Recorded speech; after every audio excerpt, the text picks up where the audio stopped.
आर्थिक समीक्षा अगर देखा जाए 2025-26 का, तो उसमें हमारा जो है घटना चक्र में ये दिया हुआ है कि ये एक आधिकारिक वार्षिक आकलन है, एनुअल असेसमेंट है, जिसे जो है 29 जनवरी 2026 को संसद में प्रस्तुत किया गया।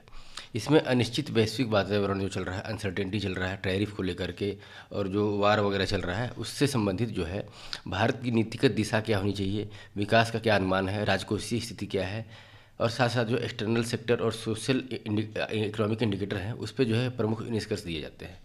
इसमें अगर स्मरणीय तथ्य देखा जाए, अगर जो हमको याद करना चाहिए, 2025-26 में ये जोर दिया गया है कि जो पॉलिसी फार्मूलेशन होता है, नीति निर्माण जो होता है, उसकी अनिश्चितता के उभरने से पहले की कार्रवाई, मतलब जो है उसको इस तरीके से डिवाइड किया गया है तीन चीज़ों में कि पहला ये है कि जो अनिश्चितताएं चल रही हैं, अनसर्टेनिटी जो चल रही है, उससे उभरने से पहले की कार्रवाई क्या होनी चाहिए, फिर जो है रिस्क मैनेजमेंट कैसा होना चाहिए, साथ ही साथ जो है प्रयोगों से व्यवस्थित सीख जैसे सिद्धांतों पर अधिक टिकना चाहिए।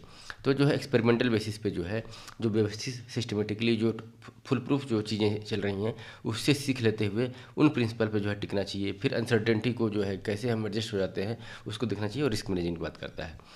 इसमें जो है ये भी तर्क दिया गया है इकोनॉमिक सर्वे में कि बेहतर नीतियाँ पर्याप्त नहीं है। ऐसा नहीं है कि आप एक अच्छा कानून, एक अच्छी पॉलिसी, एक कोई अच्छा स्कीम लेकर के आए तो वो पर्याप्त हो जाएगी। मेन फोकस किस पे देना है, प्रोसेस पे। प्रोसेस में सुधार की ज़रूरत है, उसके क्रियान्वयन को, इम्प्लीमेंटेशन को कैसे जो है ज़मीन पे ले आता है, उसमें सबसे ज़्यादा जो है फोकस करने की ज़रूरत है। क्योंकि जो प्रक्रियाएं जो हैं, जो प्रोसेस है, वो सरकार और नागरिक के बीच में जो है एक कड़ी का काम करता है, संपर्क साधने की कोशिश करता है, कनेक्ट करता है इसको। 2026 के लिए विश्व की अर्थव्यवस्था के तीन संभावित परिदृश्य बताए गए। जैसे 2026 में इसमें एक तरीके का असेसमेंट ये किया गया है कि तीन चीज़ें जो है विश्व में घटनाएं ऐसी घट सकती हैं जो हमारी जो है डोमेस्टिक इकोनॉमिक पॉलिसी को जो है प्रभावित कर सकती हैं। इसमें पहला है कि जो कंटिन्यूसली जो है सतत जैसी दिखने वाली बढ़ती नाजुकता, जो अनसर्टेनिटी जो है पूरे वर्ल्ड में जो फैली हुई है, तो वो जो दिख रही है, वो फिर से जो है हो सकता है 2026 में फिर रिपीट हो। ईरान और इजराइल यूएसए की जो लड़ाई चल रही है, टैरिफ वार चल रहा है, साथ साथ जो है यूक्रेन और रसिया का जो वार चल रहा है, तो इसके चलते जो है जो नाजुकता वाली बात है, जो क्रिटिकलनेस जो है वो बढ़ रहा है। फिर दूसरा जो है अव्यवस्थित बहुध्रुवीय विघटन, मतलब जो मल्टीपोलर जो वर्ल्ड हुआ करता था, जैसे विश्व में क्या है कि बाईपोलर नहीं हुआ करता, मल्टीपोलर हो रहा था। जैसे कि यूएसए भी है, इधर रसिया भी है, इंडिया डेवलपिंग कंट्रीज़ को लीड कर रहा है, ग्लोबल साउथ की बात हो रही है। तो ये जो है पहले बहुध्रुवीय चल रहा था, मल्टीपोलर वर्ल्ड चल रहा था, लेकिन अब क्या ये अव्यवस्थित हो गया है।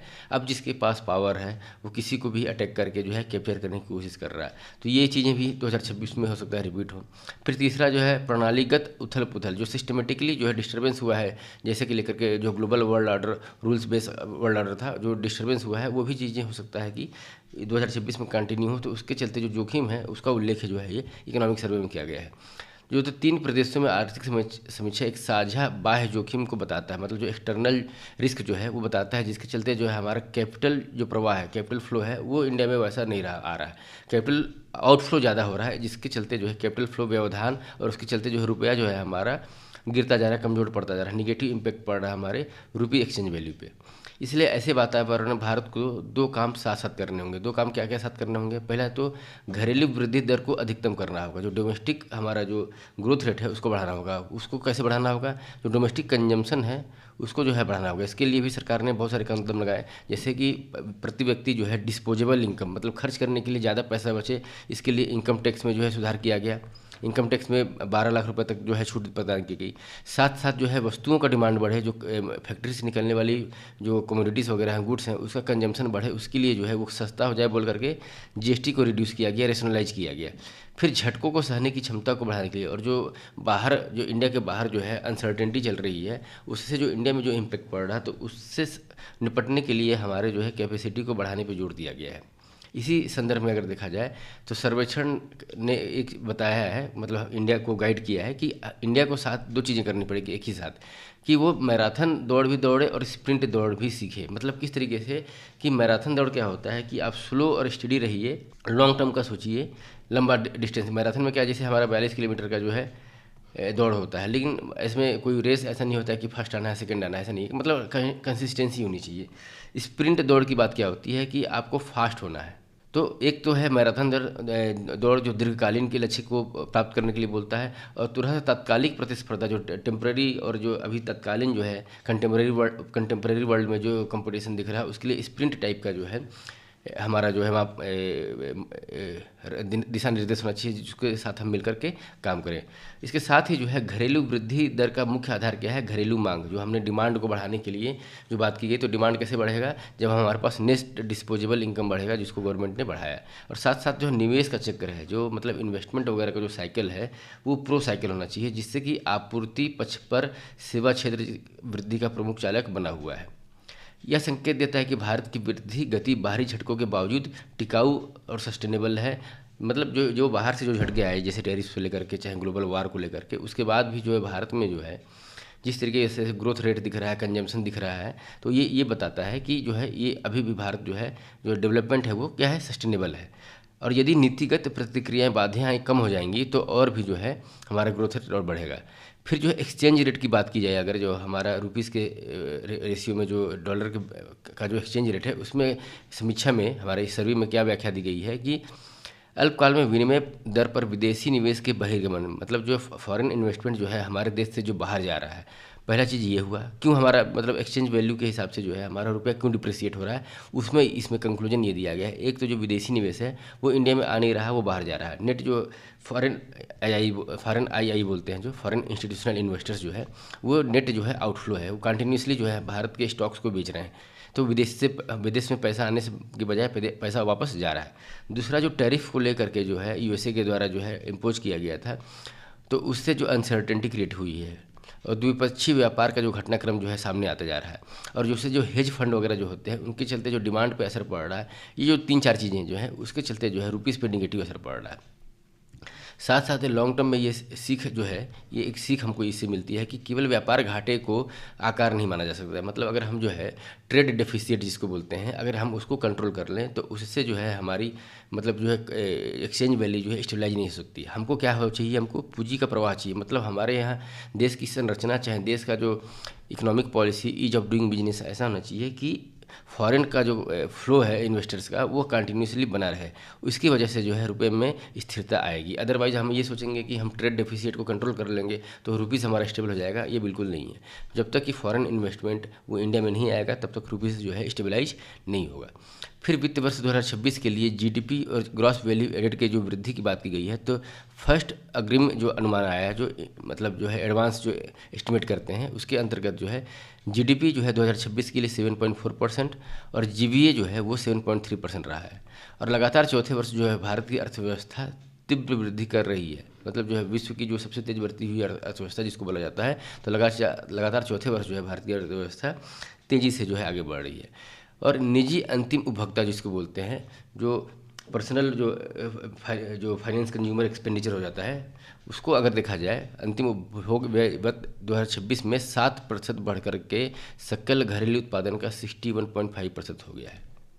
जो पर्सनल जो फाइनेंशियल कंजम्पशन एक्सपेंडिचर जिसको बोलते हैं, वो 7% बढ़ा है और जीडीपी का जो है 61.5% हो गया है। 2012 से अब तक में ये अभी तक का सर्वाधिक है। वित्त वर्ष 2023 में ये 61.5% भी था। फिर 2026 में जो है निवेश की गतिविधियों को भी मजबूती मिली है। इसमें जो है सकल स्थिर पूंजी निर्माण जो कि बोला जाता है, उसमें जो है 7.8% की वृद्धि हुई है और इसका जो है हिस्सा जीडीपी का जो है 30% तक पहुंच गया है। ये जो डाटा है वो इंडिकेट कर रहा है कि किस तरीके से जो है हमारे देश में जो है जो फिक्स कैपिटल होते हैं, जैसे कि सड़क हुआ, बांध हुआ, ट्रेवलिंग के लिए अगर सीपोर्ट देखा जाए, एयरपोर्ट देखा जाए, ट्रेन वगैरह का जो सिस्टम देखा जाए, तो इसको बोलेंगे ग्रॉस फिक्स्ड कैपिटल फॉर्मेशन। तो कैपिटल फॉर्मेशन जो है उसमें जो है वृद्धि आई हुई है 7.8% की, जो कि जीडीपी का 30% तक पहुंच गया है। फिर आपूर्ति वाली जो बात की जाए, जो सप्लाई साइड की बात की जाए, तो सेवाओं की वृद्धि जो है प्रमुख चालक बनी हुई है। सर्विस सेक्टर जो है मुख्य रूप से जो है ड्राइविंग सीट पर बैठा हुआ है और फाइनेंशियल ईयर 2026 में जो है पहली जो छमाही है उसमें सेवाओं के सकल मूल्य संवर्धन, मतलब ग्रॉस वैल्यू एडेड में जो है 9.3% की वृद्धि दर्ज की गई है, जबकि पूरे राजकोषीय वर्ष के लिए इसकी वृद्धि 9.1% है। मतलब जो है पूरे फिस्कल ईयर में जो है जो सर्विस सेक्टर है उसका जो ग्रोथ है वो 9.1% है। और केंद्र की राजस्व प्राप्ति वित्त वर्ष 2016 से वित्त वर्ष 2020 के मध्य जो था, ग्रॉस जो जीडीपी है उसका 8.5% था। राजस्व की बात, रेवेन्यू की बात की जा रही है। जो रेवेन्यू परसेंटेज जो था हमारा 8.5% हुआ करता था, जो कि 2022 के वित्त वर्ष से लेकर के 2025 के बीच तक जो है 9.1% हो गया। इस तरीके ये बता रहा है कि जो केंद्र की जो राजस्व है, रेवेन्यू जो है, वो धीरे धीरे बढ़ती जा रही है उसकी इकोनॉमिक पॉलिसी के चलते। इसमें मुख्य सुधार कैसे हुआ है कि कारण जो है गैर कॉरपोरेट कर संग्रह जो वृद्धि होती थी, जैसे नॉन कॉर्पोरेट, देखिए जैसे टैक्स में जो है तो कॉर्पोरेट टैक्स होता है, और कॉर्पोरेट टैक्स के अलावा जो गैर कॉर्पोरेट टैक्स जो संग्रह होते हैं, कलेक्शन होता है, उसमें वृद्धि की गई है। जो कि महामारी से पहले, कोरोना से पहले जो है जीडीपी का 2.4% हुआ करता था। कौन सा टैक्स? नॉन कॉर्पोरेट टैक्स जो है जीडीपी का 2.4% हुआ करता था कोरोना से पहले। अब जो है कोरोना के बाद 3.3% हो गया है। मतलब इससे जो है लगभग 0.9% या 1% जो है वृद्धि हुई है। ये जो डाटा और फैक्ट्स भी दिया हुआ है, इसको भी हम चार्ट के माध्यम से जो दिया है उसको समझते हैं एक बार। सर्वे में क्या है कि 2026-27 के लिए जो है अनुमानित क्या है 6.8% से लेकर के 7.2% तक जो है जीडीपी वृद्धि दर रहेगा हमारा, जो कि 25-26 में जो है 7.4% अनुमानित लगाया गया था, और 2024-25 में जो है 6.5% था। अगर प्रति व्यक्ति आय देखा जाए, नेट इनकम देखा जाए, पर कैपिटा नेट इनकम, तो ये 2025-26 के लिए 2.2 लाख रुपीज़ है, जो कि 2024-25 में 2.05 था। तो ये भी धीरे धीरे जो है वो बढ़ने के कगार पे है। जीडीपी ग्रोथ रेट जो है वो एक बार बढ़ता है, घट रहा है, फिर बढ़ रहा है, फिर घटा है। तो ये जो है कंसिस्टेंसी नहीं है इसमें, क्योंकि प्रीलिम्स में जो है ट्रेंड पूछता है कि क्या 2022-23 से लेकर के चाहे 2020 वाले जो है डिकेट से जो चल रहा है 21-22 से, कोरोना के बाद से, हमारा जीडीपी रेट जो स्टडी है, इंक्रीजिंग ट्रेंड में है या डिक्रीजिंग ट्रेंड में है। तो हमारा जो है जीडीपी जो है कभी बढ़ रहा है, घट रहा है, तो इस टाइप से जो है हमको आंकड़ा देना पड़ेगा। फिर कृषि, पशुधन और वानिकी और मछली पकड़ने वाले में जो है मूलभूत कीमतों पर सकल जो है वृद्धि, जिसे बोला जाए ग्रॉस वैल्यू एडेड में, 2025-26 में ये अनुमान है कि 3.1% जो है जीवीए ग्रोथ रेट रहेगा। ग्रॉस वैल्यू एडेड जो है ग्रोथ का रेट 3.1% रहेगा, जो कि 2024-25 में ये 4.6% था। फिर उसी तरीके से जो इंडस्ट्रियल सेक्टर होता है, जिसे 3 सेक्टर में हमारा जो है जीडीपी बटा हुआ है। पहला जो है एक प्राइमरी सेक्टर, सेकेंडरी सेक्टर और टर्शियरी सेक्टर। प्राइमरी सेक्टर जो है कृषि वगैरह बेस्ड जो इंडस्ट्री होती है उससे संबंधित है। दूसरा इंडस्ट्रियल, तो इंडस्ट्री में जो जीवीए है ग्रॉस वैल्यू एडेड जो है वो बढ़ करके जो है 5.9 से 6.2% हो गया है 2025-26 के लिए। सेवाओं में अगर देखा जाए सर्विस सेक्टर में, तो इसमें भी जो है ग्रॉस वैल्यू एडेड 7.2 से बढ़ करके 9.1 हो गया है। तो फिर प्रीलिम्स के पर्सपेक्टिव से इसमें क्वेश्चन निकल के आता है कि जो ग्रॉस वैल्यू एडेड है वो कृषि क्षेत्र में क्या है, घटा है, औद्योगिक क्षेत्र में और सेवा के क्षेत्र में जो है वो बढ़ा है, इंडस्ट्री और सर्विस सेक्टर में बढ़ा है, और जो है एग्रीकल्चर सेक्टर में वो घटा है। फिर जो है विदेशी मुद्रा का भंडार अगर देखा जाए तो वो कंसिस्टेंटली जो है 2021-22 से लेकर के 2024-25 तक जो है कंसिस्टेंटली जो है वो बढ़ते हुए ही आया है, और अभी एट प्रेजेंट जो है $701 बिलियन के आसपास जो है 2024-25 में है हमारा। तो ये इसको क्या दिखाया रहा है, ये ट्रेंड अगर पूछता है कि विदेशी मुद्रा भंडार जो है 2021-22 से लेकर के कंसिस्टेंटली जो है वो बढ़ते क्रम की तरह आगे बढ़ जा रहा है। फिर राजकोषीय घाटा जिसको बोला जाता है फिस्कल डेफिसिट, वो क्या है कि धीरे धीरे 2021-22 से लेकर के 24 तक वो धीरे धीरे जो है डाउन की तरफ बढ़ता जा रहा है। तो अगर इसमें ट्रेंड पूछता है तो हमारा राजकोषीय घाटा जो है वो घटते क्रम में आगे बढ़ रहा है, और एट प्रेजेंट जो है 4.8% जो है हमारी जीडीपी का ये फिस्कल डेफिसिट है, राजकोषीय घाटा। फिर बात में अप्रैल दिसंबर 2025 के दौरान जो है ग्रॉस जीएसटी जो कलेक्शन है 17.4 लाख करोड़ रुपए तक पहुंच गया, जो कि वर्ष दर वर्ष जो है 6.7% का ग्रोथ दिखा रहा है। हमारा जीएसटी कलेक्शन जो है पर हर साल जो है 6.7% के एवरेज ग्रोथ रेट दिखा रहा है, और हाईएस्ट कलेक्शन जो है अभी तक 2025 का जो है अप्रैल दिसंबर के बीच में 17.4 लाख करोड़ है। केंद्र सरकार का जो प्रभावी पूंजीगत व्यय है वह महामारी से पहले, मतलब कोरोना से पहले जो है जीडीपी के औसतन 2.7% से बढ़ करके अभी पोस्ट पैंडेमिक जो है कोरोना के बाद जो है 3.9% हो गया है, और वित्त वर्ष 2025-26 में यह जीडीपी के 4% तक पहुंच गया है ये। तो ये इंडिकेट कर रहा है कि जो इफेक्टिव कैपिटल एक्सपेंडिचर है हमारा, कैपिटल एक्सपेंडिचर का यूज हम एसेट क्रिएट करने में करते हैं, तो किस तरीके से जो है इफेक्टिवली जो है जो कैपिटल क्रिएट हो रहे थे जीडीपी के रेशियो में देखा जाए तो वो बढ़ता जा रहा है।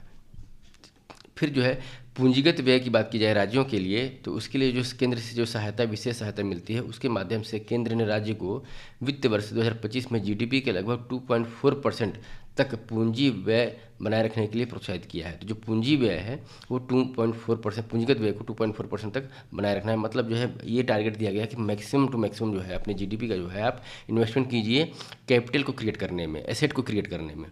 फिर राज्य सरकारों के द्वारा संयुक्त राजकोषीय घाटा जिसको बोला जाता है, ग्रॉस फिस्कल डेफिसिट जो है महामारी के बाद की अवधि में जीडीपी के लगभग 2.8% के स्तर पर व्यापक रूप से स्थिर रहा है। मतलब 2.8% ही हमारा जो है ग्रॉस फिस्कल डेफिसिट स्टेट कर रहा है, लेकिन 2025 में ये बढ़ करके 3.2% हो गया। अब इसका रीज़न क्या है कि अभी जो पॉपुलिस्ट मेजर चलते हैं, जैसे इलेक्शन वगैरह आता है तो स्टेट गवर्नमेंट बहुत सारी जो है योजनाएं लागू करते हैं कैश ट्रांसफ़र से संबंधित, किसानों को, महिलाओं को, जैसे लाडली दीदी योजना, लखपति लक्ष्मी योजना, इस टाइप की जो योजनाएँ चलाया जाता है गवर्नमेंट के द्वारा, उसके चलते जो है फिजिकल बर्डन बढ़ता है, और उस फिजिकल बर्डन की वजह से जो है ये हमारा ग्रॉस फिजिकल डेफिसिट जो है वो बढ़ता हुआ दिखाई दे रहा है, जो कि राज्य वित्त पर उभरते दबावों को दर्शाता है। क्योंकि मतलब ये पैसे जो है अननेसेसरी जो कैपिटल क्रिएट करने के लिए होते थे वो रेवेन्यू का पार्ट होकर के जो है ग्रॉस फिजिकली जो है वो नेगेटिव की तरफ बढ़ते जा रहे हैं। इस ग्राफ के माध्यम से देखा जाए तो सेवा क्षेत्र में वृद्धि दर कैसी हुई है, तो सेवा क्षेत्र में जो है अभी 9.1 ग्रॉस वैल्यू एडेड है, और प्रथम छमाही में जो जीडीपी के हिसाब से देखा जाए तो 9.3% जो है ग्रोथ दिखा रहा है। फिर भारत ने वर्ष 2020 में सामान्य सरकारी कर्ज, जो कि जो है डेब्ट टू जीडीपी रेशियो जिसको बोला जाता है, के अनुपात को लगभग 7.1% तक कम किया है, जबकि उच्च सार्वजनिक निवेश को बनाए रखा है। मतलब हमारा जो डेब्ट टू जीडीपी रेशियो था उसको जो है गवर्नमेंट ने अपने प्रयासों से कम करने में जो है कुछ कामयाबी हासिल की है। कितना कम किया है? 7.1% जो है वो कम किया है। फिर जो शेड्यूल्ड कॉमर्शियल बैंक होते हैं उनकी परिसंपत्ति गुणवत्ता, जो उनका जो है बैलेंस शीट की जिसकी बात की जाए, में महत्वपूर्ण सुधार दिखा है। इसमें क्या है कि सितंबर 2025 से ग्रॉस एनपीए जिसको बोला जाता है, नॉन परफॉर्मिंग एसेट का अनुपात जो है 2.2% है, और सकल एनपीए औसत जो है 0.5% रह गया है। यह कई दशकों के न्यूनतम है। मतलब बैंकों की बैलेंस शीट इतनी अच्छी हो गई है कि उनका जो है एक तो ग्रॉस एनपीए 2.2% रह गया है, और सकल जो है एनपीए जो है 0.5% रह गया है। टोटल जो है उनका लोन अमाउंट है उससे। तो एनपीए होता क्या है कि जैसे बैंक वाले जो लोन देते हैं तो लोन उनका क्या होता है? एसेट होता है, क्योंकि उसी से उनको कुछ फ़ायदा होना है। अब इस एसेट से अगर उनको न इंटरेस्ट मिल रहा है, न वो जो कैपिटल अमाउंट है, मूलधन अमाउंट है, अगर वो भी वापस नहीं मिल रहा है, तो वो क्या है कि उनका जो कैपिटल है वो स्ट्रेसफुल हो गया, नॉन परफॉर्मिंग हो गया, मतलब उससे उनको कुछ पैसा नहीं मिल पा रहा है, तो वो उसको हम बोलते हैं नॉन परफॉर्मिंग एसेट। तो उसमें जो है बैंकों की बैलेंस शीट अभी जो दिखा रही है कि इसमें बहुत सारा इंप्रूवमेंट दिख रहा है अभी। साथ साथ 31 दिसंबर 2025 तक जो शेड्यूल्ड कॉमर्शियल बैंक हैं उनका आउटस्टैंडिंग क्रेडिट जो है वो अभी वर्ष दर वर्ष जो है वृद्धि दर 11.2% के मुकाबले 14.5% हो गया है। तो जो क्रेडिट का जो है ग्रोथ दिख रहा है वो भी एक अच्छी बात है। इससे क्रेडिट ग्रोथ का मतलब जो होता है, जैसे बैंक अगर लोन दे रहे हैं तो वो कहाँ पे जा रहा है? अल्टीमेटली वो किसी न किसी इंडस्ट्री में जा रहा है।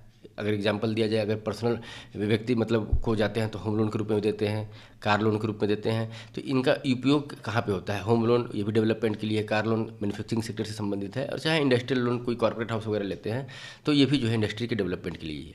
तो इससे जो वृद्धि होती है बैंकों के क्रेडिट में, वो अल्टीमेटली जो है स्पिल ओवर होकर मल्टीप्लायर के रूप में जो है फिर से इकोनॉमी में कंट्रीब्यूट करता है।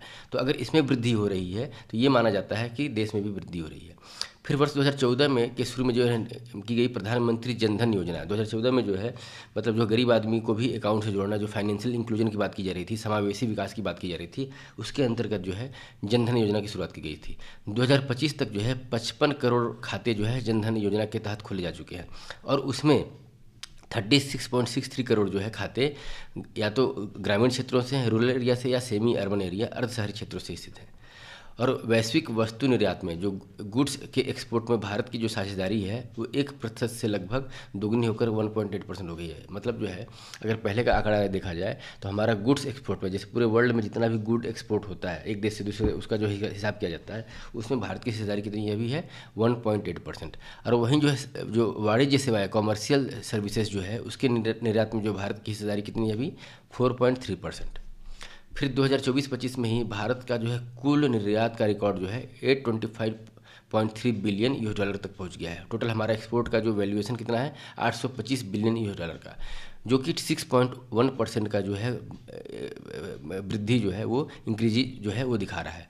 यह वृद्धि मुख्य रूप से सेवाओं के निर्यात में हुई तेज वृद्धि के कारण है। मतलब सर्विस सेक्टर में जो ग्रोथ हुआ है उसके चलते ये हमारा जो है 6.1% ग्रोथ दिख रहा है। फिर 2024-25 में जो नॉन पेट्रोलियम एक्सपोर्ट है, जो है पेट्रोलियम प्रोडक्ट जो है हमारे एक्सपोर्ट का सबसे बड़ा जो है बास्केट होता है, अगर उसको हटा दिया जाए तो हमारा जो है टोटल एक्सपोर्ट $374.3 बिलियन US के ऐतिहासिक उच्चतर स्तर पर पहुंच गया है। मतलब अगर हम टोटल एक्सपोर्ट की बात करें तो 825 था, अगर हम उसमें पेट्रोलियम प्रोडक्ट को हटा दें तो 374 बिलियन US का हमारा एक्सपोर्ट है, जो कि वो भी एक ऐतिहासिक है। फिर 24-25 में जो है सर्विस सेक्टर का जो एक्सपोर्ट है वो कितना है, 387.5 बिलियन US का है, जो कि अब तक का सबसे हाईएस्ट है। और इसमें कितना है कि 13.6% का जो है ग्रोथ जो है दर्ज किया गया है। फिर 2026 में जो दूसरी तिमाही है, दूसरी तिमाही का हम कब से काउंट करते हैं, जुलाई, अगस्त, सितंबर। प्रथम तिमाही क्या होता है, अप्रैल, मई और जून, ये प्रथम तिमाही होता है, और जुलाई, अगस्त, सितंबर दूसरी तिमाही होता है। तो इसमें जो है भारत का जो है करंट अकाउंट डेफिसिट क्या होता है कि जैसे हम कोई चीज़ इंपोर्ट करते हैं और कोई एक चीज़ एक्सपोर्ट करते हैं, तो उसको जो है विदेशी करेंसी, फॉरेन करेंसी में जो एक्सचेंज वैल्यू होती है, वो जो डिफिसिट होता है वो हमारा चालू घाटा के रूप में दिखाता है। तो करंट अकाउंट डेफिसिट जो है वो ग्रॉस डोमेस्टिक प्रोडक्ट GDP का जो है 1.3% रह गया है, जो कि कई मायने में जो है बहुत अच्छा है। एक समय जो है 2.5% 3% हुआ करता था। रुपये के इतना डिप्रिसिएशन होने के बाद भी अगर हम 1.3% है तो ये भी एक अच्छा इंडिकेशन है, जो कई अन्य प्रमुख अर्थव्यवस्थाओं की तुलना में, बाकी जो और भी जो इकोनॉमी की तुलना में है, हमको बेहतर कंडीशन में खड़ा होता दिखाता है। फिर भारत जो है विश्व में जो है रेमिटेंस के रूप में, प्रेषण के रूप में, जैसे इंडिया से कोई व्यक्ति विदेश कमाने के लिए जाता है, जैसे कि गल्फ़ कंट्री में, यूरोप में, और फिर वहाँ से जो वापस वो अपनी इनकम को इंडिया में सेंड करता है, उसको हम बोलते हैं प्रेषण, चाहे रेमिटेंस। तो रेमिटेंस जो है प्राप्त करने वाला जो है इंडिया वर्ल्ड का सबसे बड़ा देश बन चुका है। वित्त वर्ष 2024-25 में जो है रेमिटेंस के रूप में इंडिया में 135.4 बिलियन US जो है वो आया। और इसके ये पैसा आने से जो है इंडिया में जो है फॉरेन करेंसी को बहुत बड़ा सपोर्ट मिलता है। एक तरीके से फॉरेक्स रिजर्व में जो है इसका बहुत बड़ा जो है कंट्रीब्यूशन होता है, जिससे जो है रुपीज़ को स्टेबलाइज करने में जो है RBI को एक अलग से जो है सपोर्ट मिलता है। उन्नत अर्थव्यवस्थाओं से आने वाले प्रेषणों का हिस्सा बढ़ा, जो कि कुशल और पेशेवर श्रमिकों के बढ़ते योगदान को दर्शाता है। ये भी इंडिकेट करता है, जो अगर रेमिटेंस इंडिया में आ रहा है, इनफ्लो हो रहा है, तो ये इंडिकेट करता है कि इंडिया में बहुत सारे जो है श्रमिक जो लेबर हैं वो स्किल्ड हैं, पेशेवर हैं, और इसके चलते जो है इनका जो है डिमांड भी वर्ल्ड में ज़्यादा है। फिर 16 जनवरी 2026 को जो है भारत का विदेशी मुद्रा भंडार जो फॉरेक्स रिजर्व है इंडिया का, वो 701.4 अरब बिलियन डॉलर रह चुका है, जो कि 11 माह के भारत के आयात की भरपाई करने में सक्षम है। मतलब हमारे पास जो है फॉरेन करेंसी इतना ज़्यादा रिजर्व में है RBI के पास कि 11 महीने तक अगर हम इंपोर्ट करते रहेंगे तो उसका जो बिल आएगा उसको पे करने में अभी इंडिया सक्षम है। ये फॉरेक्स करेंसी की बात इसलिए होती है कि जो हम व्यापार करते हैं, ट्रेड करते हैं दूसरे देशों के साथ, तो उसका सेटलमेंट हम किस में करते हैं, फॉरेन करेंसी में, खास करके US में। तो इसलिए हमको जो है अपने जो है रिजर्व में US चाहे और ऐसी फॉरेक्स करेंसियाँ होती हैं, यूरो हुआ, पाउंड हुआ, जापान का येन हुआ, चाहे युआन हुआ चाइना का, इसको हमको अपने रिजर्व में रखना पड़ता है। तो हमारा जो रिजर्व है अभी 701.4 अरब डॉलर है। ये 16 जनवरी 2026 का आंकड़ा इकोनॉमिक सर्वे में दिया हुआ है। साथ साथ जो है जो विदेशी ऋण है, जितना भी हम कर्ज लिए हुए हैं, उसको जो है 94% जो है हम भरपाई कर सकते हैं, केवल हमारा जो है फॉरेक्स रिजर्व जितना है उतने से। जो यहाँ पे आंकड़ा दिया है पूंजीगत व्यय की, जो है GDP का जो प्रतिशत है, पूंजीगत व्यय के मतलब जो है ऐसे व्यय जो पूंजी का निर्माण करते हैं, एसेट का निर्माण करते हैं, कैपिटल का निर्माण करते हैं, जिससे हमको भविष्य में कुछ फायदा ही होगा। 2021-22 में इसमें हमारा पूंजीगत व्यय हमारे GDP का 2.5% हुआ करता था। धीरे धीरे जो है वो बढ़ते बढ़ते जो है अभी 3.2% है। तो ये हमारा जो पूंजीगत व्यय है वो भी जो है इंक्रीजिंग ऑर्डर में है। ये भी जो है ट्रेंड प्रीलिम्स के पर्सपेक्टिव से इंपॉर्टेंट हो जाता है। फिर जो है अप्रैल-नवंबर 2025 के दौरान जो है जो कुल जो है फॉरेन डायरेक्ट इन्वेस्टमेंट जिसको बोलते हैं FDI, वो कुल मिलाकर के 64.7 बिलियन US रहा है। ठीक है। और 2024 का जो कैलेंडर ईयर है, कैलेंडर ईयर की जब बात की जाती है तो ये जनवरी से लेकर के दिसंबर की बात करता है। देखिए फाइनेंशियल ईयर हमारा अप्रैल से लेकर के मार्च तक का होता है, लेकिन जब कैलेंडर ईयर की बात की जाती है तो वो जनवरी से लेकर दिसंबर तक की बात की जाती है। तो 2024 का जो कैलेंडर ईयर है उसमें 1000 से अधिक, मतलब 1080 जो है परियोजनाओं में जो है ग्रीन फील्ड जो प्रोजेक्ट चालू किए गए, और इन ग्रीन फील्ड प्रोजेक्टों में जो है जो फॉरेन डायरेक्ट इन्वेस्टमेंट आया है वो विश्व का जो है चौथे स्थान पर रहा है। जैसे फॉरेन डायरेक्ट इन्वेस्टमेंट क्या होता है कि किसी इंडस्ट्री में पैसा डायरेक्ट लगता है, किसी कॉर्पोरेट हाउस में पैसा डायरेक्ट लगता है। तो मान लीजिए कोई विदेश की कंपनी है, वो इंडिया में पैसा लगाना चाहती है, तो कोई प्रोजेक्ट चल रहा है तो दो टाइप के प्रोजेक्ट होंगे, या तो ये ग्रीन फील्ड होगा या तो ब्राउन फील्ड होगा। ब्राउन फील्ड प्रोजेक्ट वो होते हैं जो ऑलरेडी जो है कोई प्लांट एग्जिस्ट कर रहा है, चल रहा है, दिख रहा है, और उसको और एक्सपांसन करना है, तो वो हुआ ब्राउन फील्ड प्रोजेक्ट।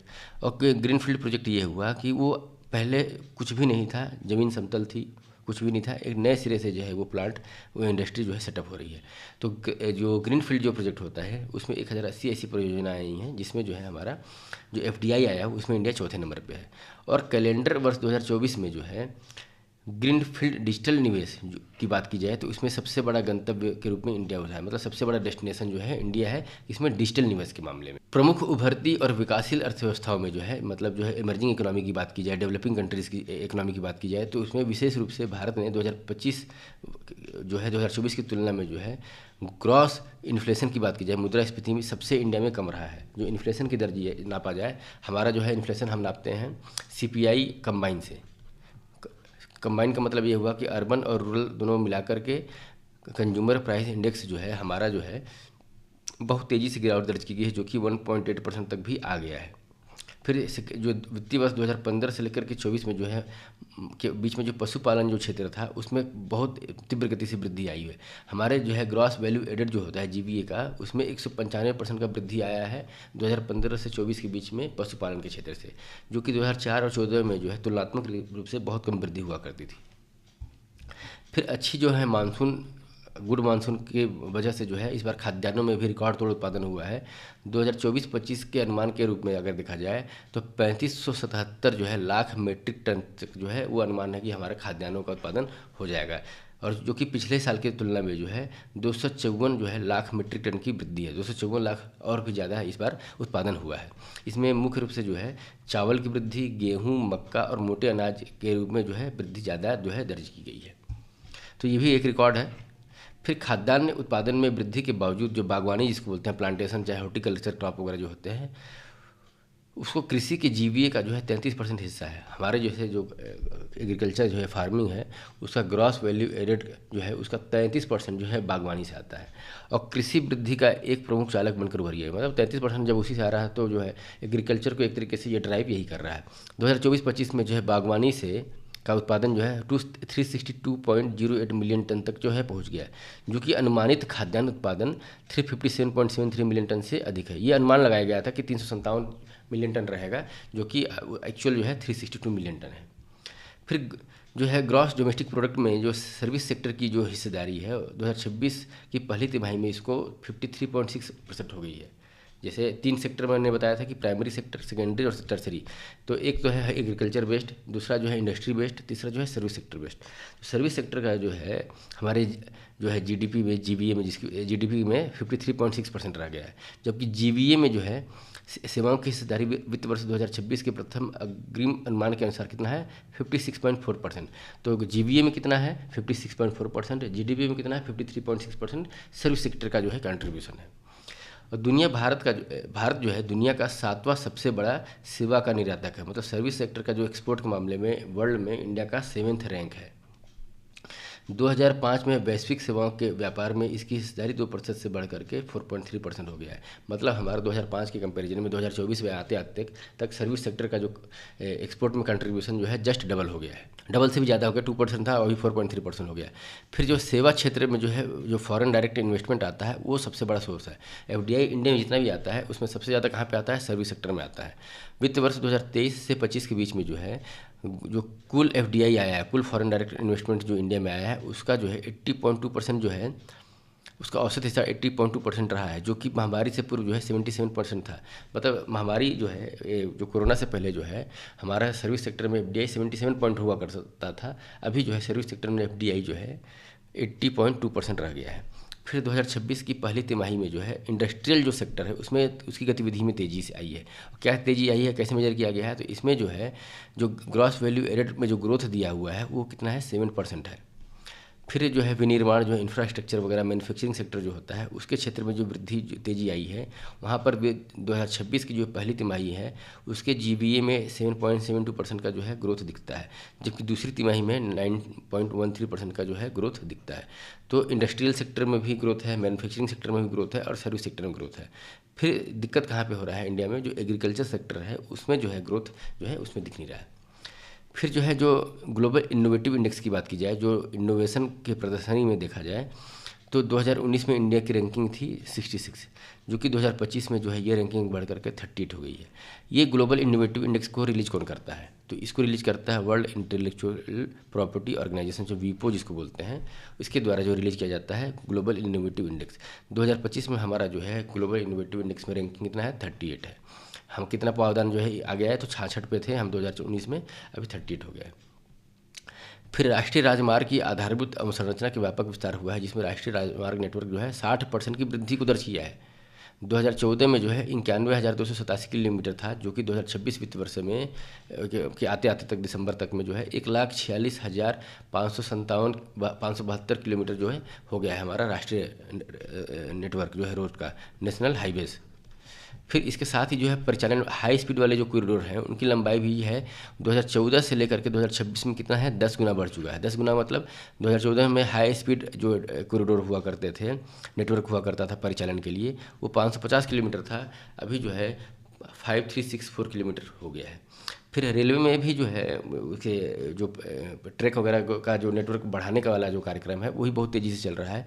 2025 तक जो है इंडिया में रेल नेटवर्क जो है 69,439 किलोमीटर हुआ कर दर्ज किया गया है। और ग्रोथ की बात की जाए तो 2026 वित्त वर्ष में जो है 3500 किलोमीटर अतिरिक्त जो है नेटवर्क का विस्तार किया गया है। फिर अक्टूबर 2025 में जो है 99% जो है प्रतिशत विद्युतीकरण निर्माण कार्य को पूरा किया गया है। मतलब जो इलेक्ट्रिफिकेशन वाली जो बात की जा रही है 100% की तरफ हम इसमें अचीव हो रहे हैं। और इसमें जो है कंटिन्यूसली जो है इलेक्ट्रिक का जो प्रोडक्शन है हमारे यहाँ वो बढ़ता हुआ दिख रहा है। और उसमें कंट्रीब्यूशन किसका बढ़ता जा रहा है, जो सोलर एनर्जी है, विंड एनर्जी है और अदर रिन्यूएबल एनर्जी है वही बढ़ता जा रहा है। अभी एट प्रेजेंट जो है 509 गीगावाट जो है पावर जनरेशन हमारे यहाँ इंडिया में होता है। नवंबर 2025 का आंकड़ा है। जो इस संस्थापित जो क्षमता है, मतलब वेल स्टेब्लिश जो कैपेसिटी है इंडिया में पावर जनरेशन की, कितना है, 509 गीगावाट की। और 2025 नवंबर का ही आंकड़ा ये बता रहा है कि हमारा जितना भी पावर जनरेशन होता है उसमें जो है रिन्यूएबल एनर्जी का जो साझेदारी कितना है, लगभग 50% तक चला गया है। मतलब 50% जो है हम power generation renewable energy source के रूप में करते हैं। और कुल नवीनीकरण ऊर्जा तथा संस्थापित सौर ऊर्जा क्षमता के मामले में भारत विश्व में तीसरे स्थान पर पहुंच गया है। तो रिन्यूएबल एनर्जी के मामले में जो है जो जनरेशन वाले जितने भी देश हैं उसमें इंडिया का जो है रैंक जो है वो थर्ड हो गया है। टेली डेंसिटी जो है वो बढ़ करके इंडिया में 86.76 हो गया है। टेली डेंसिटी का मतलब ये हुआ कि जो टेलीकॉम सेक्टर होता है, मोबाइल सिम वगैरह होता है, उसकी डेंसिटी कितनी है, मतलब कितने लोग उसको यूज कर रहे हैं, वो पॉपुलेशन के रेशियो में निकाला जाता है। तो वो अभी 86.76% हो गया है। और 5G सेवाएँ जो हैं वो देश की लगभग 99.9% जो ज़िले हैं सभी ज़िलों में है, थोड़ा बहुत जो है वो इम्प्लीमेंटेड हो गया है, वो लागू हो गया है, वो रन कर रहा है। और जल जीवन मिशन के तहत जो है 2025, ये आंकड़ा हो सकता है जो है सरकारी आंकड़ा है, क्योंकि ज़मीन पे सच्चाई कुछ दूसरी होती है, लेकिन जो आर्थिक सर्वेक्षण जो होता है, इकोनॉमिक सर्वे में जो आंकड़ा दिया हुआ है हम इसी को कोट करेंगे, इसी को फैक्ट मानेंगे। तो इसके अंतर्गत अक्टूबर 2025 के में 81% जो है से अधिक जो है ग्रामीण परिवारों को नल से स्वच्छ जल की सुविधा उपलब्ध करा गई है। मतलब हर घर नल से जल वाला जो स्कीम था उसके अंतर्गत जो है 81% जो है ग्रामीण क्षेत्र, रूरल एरिया के जो फैमिलीज़ हैं उनको नल से जल मिल रहा है उनके घर पे। अंतरिक्ष संरचना मतलब जो है जो स्पेस इंफ्रास्ट्रक्चर की बात अगर की जाए तो इसमें तेज़ी आई है, जिसके तहत जो है भारत जो सैटेलाइट वगैरह लॉन्च करता है और उसके डॉकिंग से संबंधित, जैसे कि इंटरनेशनल स्पेस स्टेशन है, उसी के हिसाब से जो है डॉकिंग के लिए जो है सैटेलाइट का जो डॉक करते हैं उसके लिए जो है उपलब्धता हासिल करने वाला जो है विश्व का चौथा देश बन गया है इंडिया। यहाँ पर जो ग्रॉस जीएसटी कलेक्शन होता है उसका अगर आंकड़ा देखा जाए तो 2021-22, 22-23 ये सब जो आंकड़ा दिया हुआ है इसमें किस तरीके से जो जीएसटी का कलेक्शन है वो बढ़ता ही जा रहा है। और ये वाला जो है अभी 2025 दिसंबर तक का है। अगर मार्च तक का भी निकालेंगे तो ये हो सकता है कि 23-24 लाख करोड़ तक का जीएसटी का आंकड़ा हो जाए। तो अगर ट्रेंड पूछता है जीएसटी कलेक्शन का तो हमारा जो है ट्रेंड अप ट्रेंड में है। फिर वित्त वर्ष 2025-26 जो कि 31 दिसंबर 2025 में देश में जो है कुल 38.61 गीगावाट रिन्यूएबल एनर्जी जो है वो ऐड की गई है। रिन्यूएबल एनर्जी में क्या क्या चीज़ें हैं, तो सोलर एनर्जी है, विंड एनर्जी है, बायो एनर्जी है और हाइड्रोल पावर एनर्जी है। तो ये सब चीज़ों को ऐड करके देश में 38.61 जो है गीगावाट जो है एनर्जी ऐड किया गया है, जिसमें जो है 30.16 गीगावाट जो है वो केवल सोलर एनर्जी है। पवन ऊर्जा जो है वो 4.47 है, 0.03 जो है वो जैव ऊर्जा जिसको जो है बायो एनर्जी बोलते हैं, और 3.24 जो है गीगावाट वो हमारा हाइड्रो पावर जल विद्युत एनर्जी है। और ग्रॉस इनरोलमेंट रेशियो जो बोला जाए, अगर सकल नामांकन अनुपात जो कि स्टूडेंट के एडमिशन से संबंधित है, बच्चों के एडमिशन से संबंधित है, तो क्लास 1 से लेकर के 5 तक में जो है ये इनरोलमेंट रेशियो 90.9 हो गया है। और जो मिडिल क्लास होते हैं क्लास 6 से लेकर 8 के बीच में वो 90.3 है। और माध्यमिक स्तर जिसको 9th और 10th का बोलते हैं उसमें 78.7 है। और हायर सेकेंडरी जो एजुकेशन होता है 11th और 12th का उसमें 58.4% जो है हमारा ग्रॉस इनरोलमेंट रेशियो है। एट प्रेजेंट जो है देश में 23 IITs हैं, 21 IIMs हैं और 20 जो है एम्स इंस्टीट्यूशन जो है इंडिया में मौजूद है। इसके अलावा जंजीबार और अबू धाबी में जो है 2 इंटरनेशनल IIT की भी स्थापना की गई है। फिर जो है मैटरनल मोर्टेलिटी रेट और इन्फेंट मोर्टेलिटी रेट से संबंधित जो आंकड़ा है उसके हिसाब से देखा जाए तो 1990 के बाद जो है MMR मातृ मृत्यु दर, इसको कैसे निकालते हैं हम, 10,000 महिलाएं जो डिलीवरी करती हैं, डिलीवरी के बाद से जो है चाइल्ड बर्थ के बाद से जो है कितनी महिलाओं का डेथ हो जाता है डिलीवरी के समय, चाहे उसके आसपास के विथिन 1 ईयर जो है, तो उसमें देखा जाए तो 86% की जो है वो कमी दर्ज की गई है, जो कि वर्ल्ड के औसत का 48% से कहीं अधिक है। मतलब पूरे विश्व में जो है ये जो MMR है मैटरनल मोर्टेलिटी रेट मातृ मृत्यु दर वो पूरे विश्व में 48% जो है घटा है, हमारे यहाँ जो है 86% घटा है मृत्यु दर। और जो बच्चे जो है पैदा होते हैं और 5 साल के भीतर डेथ कर जाते हैं अंडर 5 ईयर जो है मैटरनल मोर्टेलिटी रेट जिसको बोलते हैं, उसमें 78% की गिरावट आई है 1990 से 2023 के बीच में। विश्व स्तर पे जो है 54% की कमी आई है। अगर इसको देखा जाए इंडिया में तो काफ़ी जो है तेज़ी से जो है इसमें कमी आई है। 61% की वैश्विक कमी और नवजात मृत्यु दर जिसको बोलते हैं न्यूनटल मृत्यु दर जिसमें 70% की कमी आई है। न्यूनटल मृत्यु दर क्या होता है कि जन्म से 27 दिन के भीतर, जैसे बर्थ हुआ बच्चे का और विथिन 27 डेज़ के भीतर जो है अगर डेथ कर गया बच्चा कोई, तो उसको हम बोलते हैं न्यूनटल। और IMR मतलब इन्फेंट मोर्टेलिटी रेट जिसको बोला जाए वो विथिन 1 ईयर जो है 365 डेज़ के भीतर अगर डेथ कर जाता है तो उसको IMR बोलते हैं। तो न्यूनटल 27 दिन के भीतर, IMR 365 दिन के भीतर, और जो अंडर 5 वाला जो है 5 साल के भीतर जो है अगर डेथ करता है तो पिछले दशक में जो है जो IMR जो था इन्फेंट मोर्टेलिटी रेट, इसमें 37% की जो है से अधिक की गिरावट दर्ज की गई है, जो कि वर्ष 2013 में प्रति 1000 जो जीवित बच्चे थे उससे 40 थी, उससे घट करके अभी जो है 25 हो गया है। मतलब 2013 में 1000 बच्चे जन्म हो रहे थे तो उसमें 40 बच्चे जो है वो 1 साल के भीतर ही डेथ कर जा रहे थे। 2023 का आंकड़ा ये बोलता है कि वो जो चीज़ें हैं वो कम होकर के 25 हो गई हैं, तो इसमें भी बहुत इंप्रूवमेंट दिखा है हमारा। फिर औद्योगिक उत्पादन से संबंधित और वित्त वर्ष 2026 में जो है दूसरी तिमाही में औद्योगिक उत्पादन को अगर और रोजगार को समझा जाए हमारा, तो 56.2 करोड़ लोग जो है 15 वर्ष और उससे अधिक आयु के जो है वो कार्य करते थे, जबकि 2026 वित्त वर्ष की पहली तिमाही की तुलना में दूसरी तिमाही की इसमें लगभग 8.7 लाख नए रोजगार का सृजन किया गया है, जो हमारे औद्योगिक जो ग्रोथ है उसको हमको इंडिकेट करता है।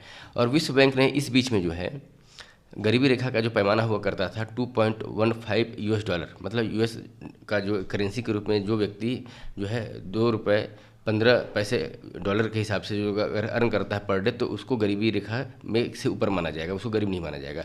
अब इसको जो है $3 कर दिया गया है। $3 जो है व्यक्ति अगर पर डे कमाता है या उससे ऊपर कमाता है तो वो गरीबी रेखा से ऊपर माना जाएगा। ये जो है गरीबी रेखा का डिफिनेशन इंटरनेशनली है, वर्ल्ड बैंक के द्वारा इसको डिफाइन किया गया है, जिसे वर्ष 2021 की कीमतों के अनुसार जो है तय किया गया है। मतलब 2021 की कीमतों के हिसाब से $3 अगर कोई व्यक्ति कमा रहा है आज और उससे ऊपर कमा रहा है तो वो जो है गरीबी रेखा से ऊपर माना जाता है। तो संशोधित IPL जो हमारे गरीबी का जो पैमाना है पॉवर्टी लेवल जो है उसके अंतर्गत जो है इंटरनेशनल पॉवर्टी लेवल को मेजर करने का जो संशोधित तरीका है उसके आधार पे जो है हमारे 2022-23 में भारत में अत्यधिक गरीबी की दर 5.3% थी। अत्यधिक मतलब जो है मतलब एक्सट्रीम पुअर जिसको बोला जाता है, और मध्यम वर्ग निम्न वर्ग के जो गरीबी जो की स्थिति थी वो जो है 23.9%। इस हिसाब से अगर देखा जाए तो हमारे यहाँ जो है मैक्सिमम टू मैक्सिमम जो है वर्ल्ड बैंक के डेफिनेशन के हिसाब से 30% जो है हमारी पॉवर्टी रेट अभी स्थित है। वित्त वर्ष 2025-26 के बजट के अनुमान में जो सामाजिक सेवाएं होती हैं, जो सोशल सिक्योरिटी पे जो गवर्नमेंट का व्यय होता है वो बढ़ता जा रहा है।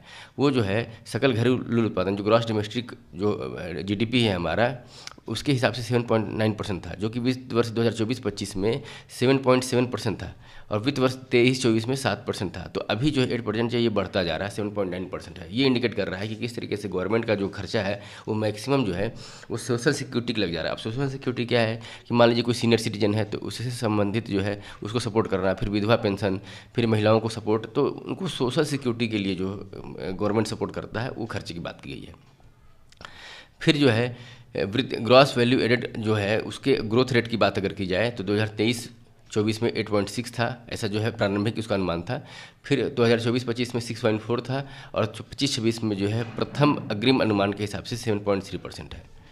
और पर कैपिटा इनकम की बात अगर की जाए वर्तमान कीमत के हिसाब से, तो सबसे आगे जो स्टेट है वो है सिक्किम। इसमें जो है प्रति व्यक्ति आय जो है 5,87,743 है। वहीं गोवा में जो है 5,85,953 है और तेलंगाना में 3,47,714 है। ये हमारे जो स्टेट जो है ये प्रति व्यक्ति आय के मामले में सबसे आगे हैं। उत्तर प्रदेश का अगर देखा जाए तो 97,364 प्रति व्यक्ति आय है वर्तमान कीमतों के आधार पर। दिल्ली में 4,59,000 और बिहार में जो है 62,201 रुपये प्रति व्यक्ति आय है। और ये सभी राज्यों एवं केंद्र शासित प्रदेशों के जो आंकड़े हैं 2023-24 की तक ही उपलब्ध हैं, ठीक है। और बाकी जो राज्यों के ये 2023-24 का ही आंकड़ा दिया हुआ है। उत्तर प्रदेश में वर्तमान कीमतों पर प्रति व्यक्ति आय जो है स्टेट का जो घरेलू उत्पादन है, नेट घरेलू उत्पादन जो है, उसमें अगर ग्रोथ देखा जाए तो 11.51% जो है 2024-25 में दिखा रहा है। 23-24 में जो है 15.03 और 22-23 में जो है 11.28% शो कर रहा है। और जो है भारतीय अर्थव्यवस्था में जो जीडीपी का ग्रोथ रेट अगर देखा जाए तो अभी जो है 7.4% अनुमानित लगाया गया है 2025-26 के लिए। और इसके पहले 2024-25 में जो है 6.1, 25-26 में जो है 8.0 और 24-25 में जो है 6.5% था। फिर जो है per capita net national income जो है एट करेंट प्राइस अगर देखा जाए तो उसमें अगर ग्रोथ की बात की जाए तो 25-26 में जो है 6.9% का जो है अग्रिम जो है अनुमान लगाया गया है। 24-25 में ये जो है 8.7% था और 23-24 में जो है 11.7% था। फिर प्रति व्यक्ति जो है नेट जो इनकम की बात की जाए उसके आधार पर 2023-24 में जो है जो शीर्ष 3 राज्य हैं उसमें जो ग्रोथ दिखाया है, असम में जो है per capita net state domestic product जो है ग्रोथ के हिसाब से असम का सबसे ज़्यादा ग्रोथ है 18.33%। उत्तर प्रदेश का ये है 15.03% और बिहार का 13.85%। तो ये शीर्ष स्टेट हैं, टॉप 3 स्टेट जिसकी बात की जाए ग्रोथ रेट के मामले में, जीडीपी के स्टेट जीडीपी के मामले में। फिर जो सेविंग रेट की बात की जाए, ग्रॉस डोमेस्टिक सेविंग जो है जीडीपी के प्रतिशत के रूप में दिखाता है, तो ये जो है अभी 2022-23 का आंकड़ा जो दिखा रहा है 30.7% और 23-24 का जो आंकड़ा दिखा रहा है उसमें 30.7 दिखा रहा है। और सर्वाधिक घरेलू क्षेत्र में जो डोमेस्टिक क्षेत्र में जो सेविंग होती है वो 18.6 था और जो है घरेलू क्षेत्र में 23-24 के लिए दिखा रहा है 18.1%। फिर ग्रॉस कैपिटल फॉर्मेशन की बात की जाए जीडीपी के परसेंटेज में तो 2022-23 में था 33.6% और 2023-24 का जो है रिवाइज्ड एस्टिमेट जो बता रहा है वो 33.4%। तो ये भी दिखा रहा है कि किस तरीके से जो है सेविंग भी हमारा घटता जा रहा है और जो कैपिटल फॉर्मेशन भी जो है वो धीरे धीरे जो है घटता जा रहा है। और ये जो है एक चिंताजनक बात होती है क्योंकि सेविंग जो होता है उसी के आधार पर जो है हमको मतलब फाइनेंस करने को मिलता है कैपिटल फॉर्मेशन को। फिर जो फूड ग्रेन्स वगैरह जो है उसके उत्पादकता देखा जाए, इसको हम बोलते हैं यील्ड या उत्पादकता। तो किलोग्राम प्रति हेक्टेयर की अगर बात की जाए तो 2022-21 से लेकर के 24-25 का आंकड़ा देखा जाए तो ये हमारा जो है बढ़ते क्रम में है। हमारी उत्पादकता जो है खाद्यान्नों की वो बढ़ती जा रही है, जहाँ जो है 24-25 में 2601 है, 23-24 में 2515 था, 2494 था। तो ये हमारा जो है बढ़ता जा रहा है। तो ये इसका रीज़न ये भी हो सकता है कि जैसे उच्च गुणवत्ता जो हमारी टेक्निक है कृषि क्षेत्र में उसको इम्प्लीमेंट किया जा रहा है। फिर नए नए साइंटिफिक डेवलपमेंट हो रहे हैं, उर्वरक वगैरह जो है फर्टिलाइजर वगैरह का जो है रेशनल वे में जो है उपयोग हो रहा है। तो इससे हमारी उत्पादकता जो है कृषि क्षेत्र की वो बढ़ती जा रही है, खाद्यान्नों की बढ़ती जा रही है। फिर जो प्रति व्यक्ति जो है net availability of the food grain की बात की जाए, इसमें थोड़ा सा आंकड़ा जो है ये गलत दिया है, लेकिन अगर देखा जाए तो ये भी हमारा जो है प्रति व्यक्ति जो अवेलेबिलिटी है फूड ग्रेन्स की वो भी जो है कंपेरेटिवली बढ़ता जा रहा है। अगर इंपोर्ट की बात की जाए, मेजर इंपोर्ट आइटम जो है परसेंटेज वाइज देखा जाए, जो खाद्य पदार्थ वगैरह होते हैं और उससे संबंधित जो फूड ग्रेन्स वगैरह से संबंधित एसोसिएटेड आइटम्स जो हैं उसका हमारा टोटल इंपोर्ट में कितना परसेंटेज है 4.2%। उसमें अनाज दाल वगैरह जो है, दालों का देखा जाए तो 0.3% जो है हमारा इंपोर्ट के बास्केट में जो है परसेंटेज है। फिर जो है सबसे अगर इसमें देखा जाए तो ईंधन जो होता है फ्यूल वगैरह आइटम में वो हमारे इंपोर्ट का 28.2% है और इसमें भी जो है पेट्रोल ऑयल और जो है इस टाइप के जो एसोसिएटेड प्रोडक्ट हैं वो 24.5% है। कोल का जो है 3.7% है। फिर जो है फर्टिलाइज़र वगैरह का जो इंपोर्ट है हमारा टोटल इंपोर्ट का 2.0% है। और जो कैपिटल गुड्स वगैरह होते हैं उसमें जो है हमारा जो इंपोर्ट है 12.2% होता है। इसमें खास करके जो हेवी मशीनरीज वगैरह होती हैं उसका 4.4 है, विद्युत मशीनरी 3.5 है और जो है परिवहन उपस्कर जो है 4.1% है। अदर्स में देखा जाए तो कुछ केमिकल्स और रत्न वगैरह लोहा इस्पात अलॉय इस सब चीज़ों का जो है परसेंटेज है। इसमें सबसे मेजर जो है इलेक्ट्रॉनिक्स आइटम जो है उसका इंपोर्ट 14.9% है और गोल्ड और सिल्वर का इंपोर्ट हमारा 7.9% है। हमारे टोटल इंपोर्ट का अगर देखा जाए तो 7.9% जो है गोल्ड और सिल्वर है। अब ये इंपोर्ट की बात किया तो एक्सपोर्ट हम क्या करते हैं, तो एक्सपोर्ट जो है हमारा जो है फार्म सेक्टर जो है कृषि से संबंधित जो वस्तुएं हैं उसका एक्सपोर्ट में हमारा 12.2% जो है रोल है। फिर उसके बाद जो है ओर्स वगैरह जो है खनिज वगैरह मिनरल्स वगैरह जो एक्सपोर्ट करते हैं 1.6% है। और जो इंडस्ट्री मैन्युफैक्चरिंग सेक्टर से जो चीज़ें बनती हैं वो जो है 72.1% हमारा जो है एक्सपोर्ट होता है।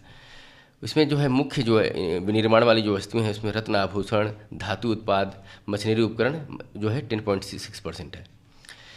कच्चा तेल हम इंपोर्ट करते हैं तो कुछ एक्सपोर्ट भी करते हैं और उसको रिफाइन करके पेट्रोल डीजल भी एक्सपोर्ट करते हैं, तो वो हमारे एक्सपोर्ट बास्केट का जो है 14.3% है। और सबसे ज़्यादा एक्सपोर्ट बास्केट में अगर देखा जाए तो ये हमारा ये जो क्रूड ऑयल से डिराइव होने वाली जो पेट्रोल डीजल जो प्रोडक्ट वगैरह है और कोल है, ईंधन वगैरह जो है वही सबसे ज़्यादा जो है हमारा जो है डिराइव करता है, सबसे ज़्यादा जो है हम उसको एक्सपोर्ट करते हैं।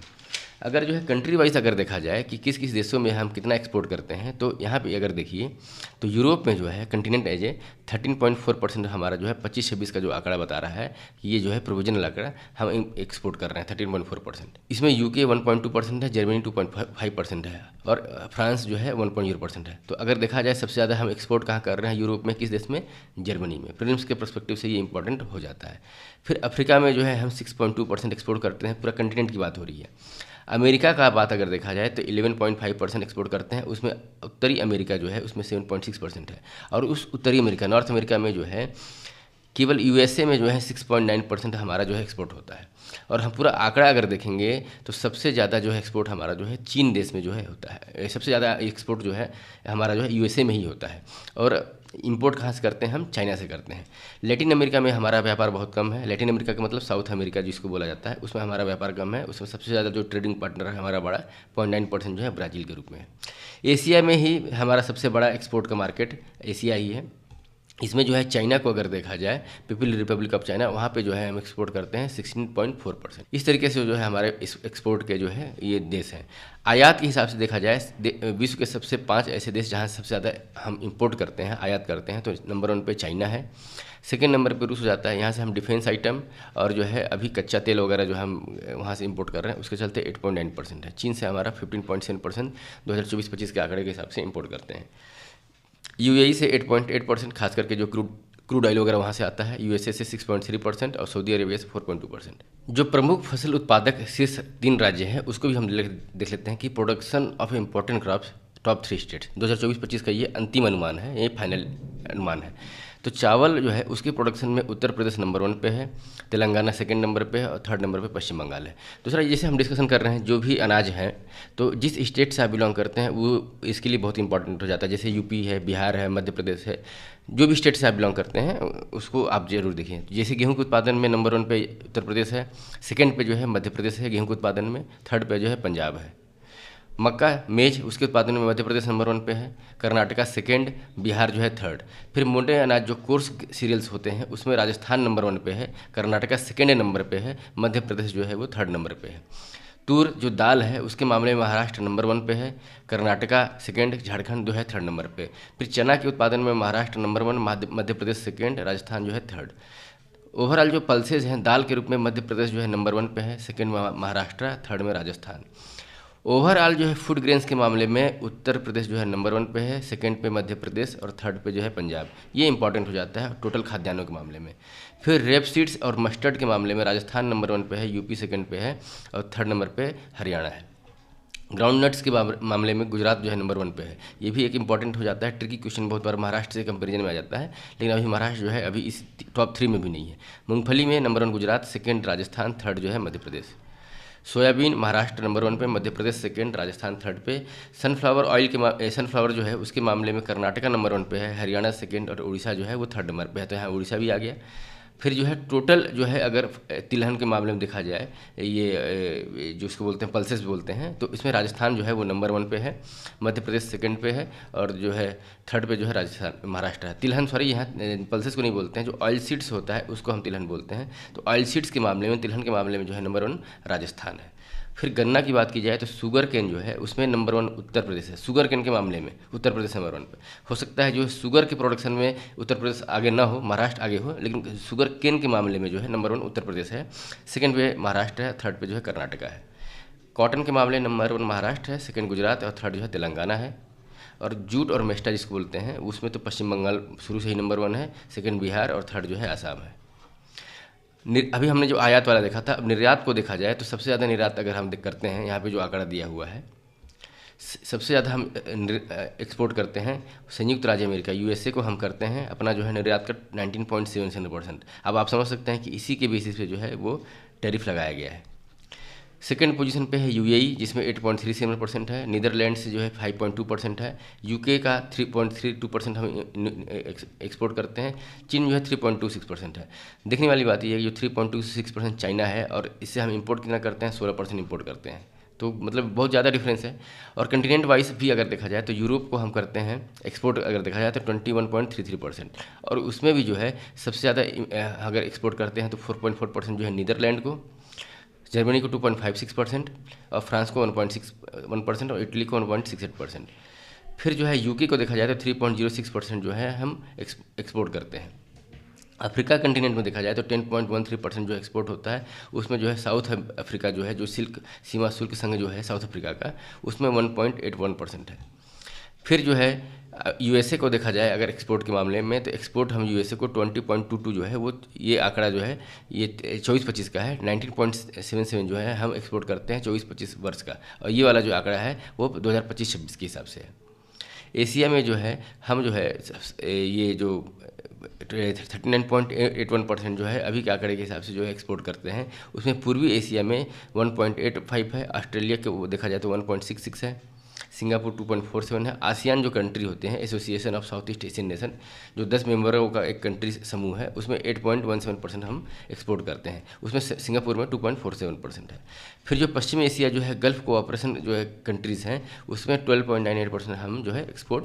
चाइना को देखा जाए तो 3.26% 2023-24 था और 24-25 के लिए 4.1%। ये हुआ जो है हमारे जो है एक्सपोर्ट और इंपोर्ट का जो है डिस्कशन। उसके बाद जो है हमारा कुल जो विदेशी ऋण है उसका कितना बकाया है उसको देखा जाए तो मार्चांत मतलब जो है ईयर एंडिंग में 2024 का जो है प्रोविजनल जो बताता है कि हमारा जो है करोड़ों रुपए में अगर देखा जाए तो 6,68,837 करोड़ रुपये जो है विदेशी ऋण बकाया था। फिर 2025 में ये बढ़ करके जो है 7,36,337 हो गया, और अभी जो है और बढ़ता ही जा रहा है, जो कि ये 2025 का ईयर एंडिंग नहीं हुआ है। तो इसको अगर देखा जाए तो 7,45,986 जो है वो करोड़ रुपए जो है हमारा विदेशी ऋण है। फिर जो है जो स्टेट का अगर देखा जाए जो मानव विकास सूचकांक होता है उसको अगर यहाँ पे देखा जाए तो जन्म के समय जो है आयु संभावित मतलब जो है लाइफ एक्सपेक्टेंसी एक बर्थ जिसको बोलते हैं कि कितना लाइफ स्पान एक व्यक्ति का है किसी स्टेट में, तो 2019 और 23 का यहाँ तुलना दिया हुआ है। तो इसमें जो है भारत का जो है 70.3% जो है लाइफ एक्सपेक्टेंसी एट बर्थ है इंडिया में। शीर्ष राज्य इसमें जो है केरल है जिसमें कि पुरुष का 71.9 है और महिला का 78.4 है। ओवरऑल जो है 75 जो है आयु लाइफ एक्सपेक्टेंसी एट बर्थ जिसको बोला जाएगा। सबसे पिछड़ा राज्य इसमें छत्तीसगढ़ है जिसका एवरेज 64.6% है, जिसमें पुरुषों का 62.4 और महिलाओं का 67.1 है। ठीक है, तो ये इस आंकड़े से हमको क्या समझ में आता है कि एक तो महिलाओं की जो लाइफ एक्सपेक्टेंसी है वो मतलब जो है पुरुषों के मुकाबले ज़्यादा होती है। ऑल इंडिया एवरेज भी देखा जाए, शीर्ष राज्य का भी देखा जाए, और जो पिछड़ी राज्य जो है पिछड़ा राज्य छत्तीसगढ़ का, ये तीनों का आंकड़ा मिला से ये हम कंक्लूजन ड्रॉ कर सकते हैं। फिर जो है न्यूनतम शिशु मृत्यु दर जिसको बोला जाता है, जो न्यू नटल मृत्यु दर जो प्रति 1000 व्यक्ति जो जीवित बच्चे जन्म लेते हैं 2023 के आंकड़े के हिसाब से, वो सबसे कम जो है वो केरला में है, केवल 5 है। इसमें भी सबसे पिछड़ी राज्य क्या है, मध्य प्रदेश और छत्तीसगढ़, उसमें 37 है। मतलब 1000 बच्चे जो जन्म लिए वो 37 बच्चे जो है डेथ कर जाते हैं। फिर जो है जन्म दर की बात की जाए, बर्थ रेट जो है प्रति 1000 व्यक्ति के हिसाब से 2023 में, तो शीर्ष राज्य उसमें बिहार है 25.8 और जो है सेकंड पे है 23.6 उत्तर प्रदेश है। सबसे न्यूनतम जो है बर्थ रेट जिसको बोला जाएगा वो तमिलनाडु है 12.0। ये बर्थ रेट और डेथ रेट की बात भी की जाए तो इससे इंडिकेट हमको क्या होता है कि कितना जो है पॉपुलेशन में ग्रोथ होने की गुंजाइश है, और कितना जो है अगर बर्थ रेट डेथ रेट के रेशियो में बहुत ज़्यादा है अगर, तो ये हमको बताता है कि फ्यूचर में जो है कितना डिपेंडेंसी वाली जो है हमारी पॉपुलेशन जो है वो बढ़ती जाएगी। तो मृत्यु दर जो है अधिकतम कहाँ पे है, छत्तीसगढ़ में है, वो प्रति 1000 व्यक्ति के 8.3% है। फिर जो है एक फर्टिलिटी रेट होता है जिसमें महिलाएं अपने जो है प्रोडक्टिव एज में कितने जो है बच्चों को जन्म देती हैं, तो उसमें जो सर्वाधिक जो है जिसको बोलते हैं टोटल फर्टिलिटी रेट, इसमें जो है बिहार जो है 2.8% है, 2.8 है। मतलब जो है एक महिला जो है अपने एवरेज की बात होती है इसमें, एक महिला अपने जो है 2.8 बच्चों को जन्म देती है। उत्तर प्रदेश में ये 2.6 है। 2.1 जो है हमारा रिप्लेसमेंट फर्टिलिटी रेट होता है, वो जो है इससे काफ़ी बिहार और यूपी ज़्यादा है। लेकिन क्या है, न्यूनतम कहाँ पे है, तमिलनाडु में 1.3 है और पश्चिम बंगाल में 1.3 है, दोनों राज्यों में। तो ये जो है अपने रिप्लेसमेंट जो फर्टिलिटी रेट होता है उससे भी काफ़ी कम है। तो ये बताता है कि इन फ्यूचर जो है यहाँ की पॉपुलेशन जो है वो डिक्लाइन होने लगेगी। तो ये हुआ जो है आर्थिक सर्वेक्षण जो था हमारा, इकोनॉमिक सर्वे जो 2025-26 का जो है उस जो रिलीज किया है उससे संबंधित हमारा डिस्कशन, जो कि घटना चक्र मैगजीन में दिया हुआ है।